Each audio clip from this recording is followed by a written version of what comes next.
Okay, so this week in celebrity news was a lot. Seriously, it was a total whirlwind, from some really bitter fights to the wildest legal battles you've ever heard of. Let's just dive right in and try to make some sense of all the chaos. And that's really the big question, isn't it?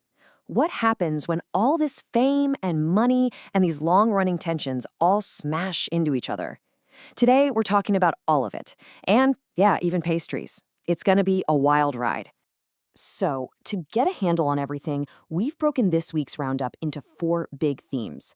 We're going to start with the public fights, then we'll check in on some rising stars, we'll pay our respects to an absolute icon, and we'll finish with a story that, well, you just have to hear it to believe it. First up, let's get into the drama that just couldn't stay behind closed doors.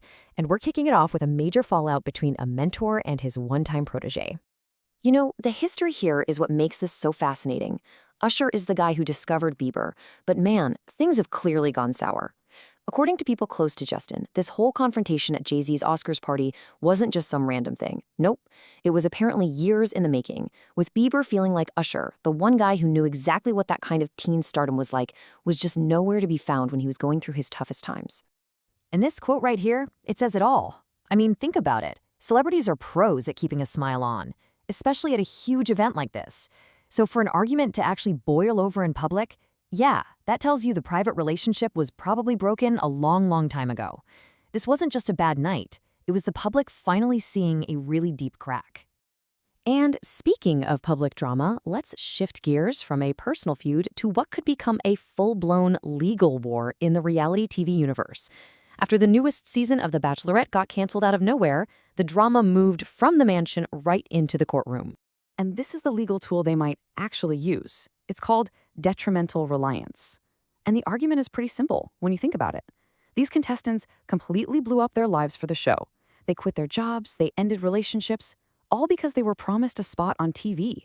When the producers messed up and the show got canceled, that promise was broken. And now, those contestants can argue they're owed some serious damages. All right, let's switch it up.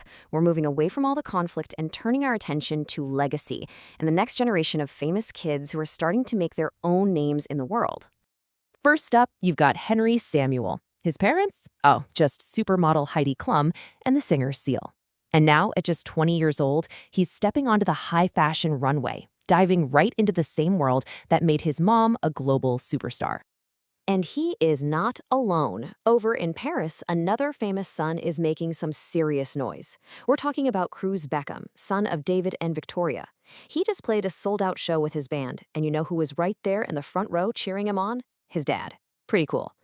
And of course, this brings up that classic debate, right? The whole Nepo baby conversation. Is this all happening because of pure raw talent?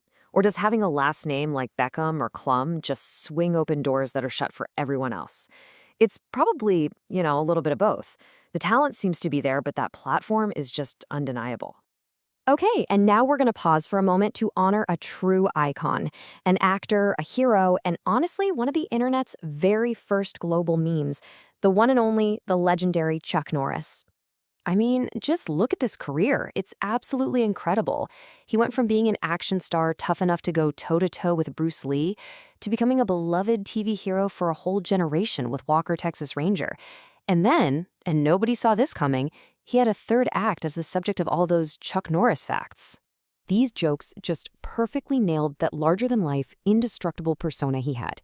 And what's really great is that he totally leaned into it. He had a fantastic sense of humor about the whole thing, and he knew it was all just a crazy form of flattery.